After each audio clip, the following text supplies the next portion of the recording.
কোরআন তো অনেক বড় একটা মুজিজার কিতাব। কোরআন হলো রবের পক্ষ থেকে দামি একটা কিতাব।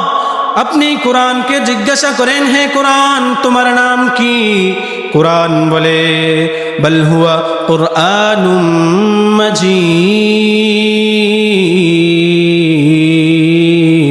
কোরআন আওয়াজ দেয় আমার নাম হলো কোরআন মাজিদ, আমার নাম হচ্ছে কোরআনুল করিম।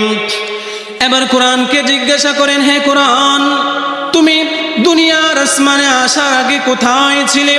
কোরআন বলে ফি লাউহিন মাহফুজ। কোরআন লৌহে মাহফুজের মধ্যে ছিল, সংরক্ষিত অবস্থায় ছিল। এবার আপনি কোরআনকে বলেন, হে কোরআন বুঝেছি তোমার নাম কোরআনুল করিম, তুমি লৌহে মাহফুজের মধ্যে ছিলে। হে কোরআন তুমি কার পক্ষ হয়ে এসেছো? কে তোমাকে পাঠিয়েছে? কোরআন বলে তানজিলুম মির রাব্বিল আলামিন। কোরআন বলে আমাকে রব নাজিল করেছে। কোরআন বলে রব আমাকে পাঠিয়েছে। এবার কোরআনকে বলেন, হে কোরআন রব তোমাকে পাঠিয়েছে, কে পাঠিয়েছে? কার মাধ্যমে তুমি এসেছো?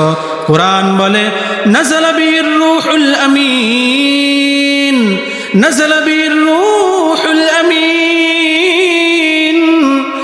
হযরত জিবরাইল আলাইহিস সালাতু ওয়াস সালামের মাধ্যমে কোরআন আল্লাহর পক্ষ থেকে মায়ার নবীর উপরে এসেছে, মায়ার নবীর উপরে অবতীর্ণ হয়েছে।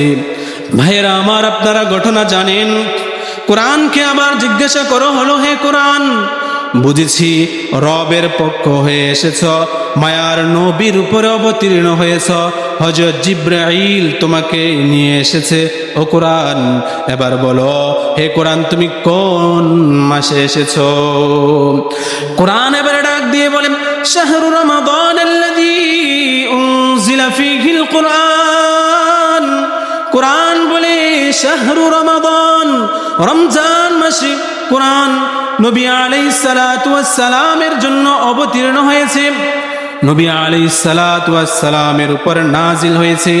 এবার কোরআনকে জিজ্ঞাসা করো হলো, হে কোরআন বুঝলাম রমজান মাসে এসেছো, রবের পক্ষ হয়ে এসেছো, মায়ার নবীর উপর নাজিল হয়েছো, অবতীর্ণ হয়েছো। হে কোরআন এবার বলে দাও তুমি কোন উদ্দেশ্যে এসেছো? হে কোরআন এবার বলে দাও তুমি কেন এসেছো? কোরআন এবার আওয়াজ দিয়ে বলে হুদাল্লিল মুত্তাকিন, হুদাল্লিল আলামিন। মুত্তাকিদের হিদায়াতের জন্য, সমগ্র পৃথিবীবাসীর হিদায়াতের জন্য কোরআন এসেছে। কোরআন হিদায়াত স্বরূপ এসেছে।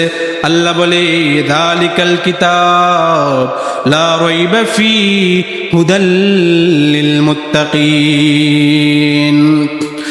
এবার কোরআনকে জিজ্ঞাসা করো হলো, হে কোরআন তুমি মুত্তাকিদের হিদায়াতের জন্য এসেছো। হে কোরআন এবার বলে দাও না তুমি কোন দিন এসেছো, কোন দিন এসেছো? কোরআন বলে ইন্না আনজালনাহু ফি লাইলাতুল কদর। লাইলাতুল কদরিতে, লাইলাতুল কদর রাত্রিতে কোরআন এসেছে, নবীর উপর অবতীর্ণ হয়েছে।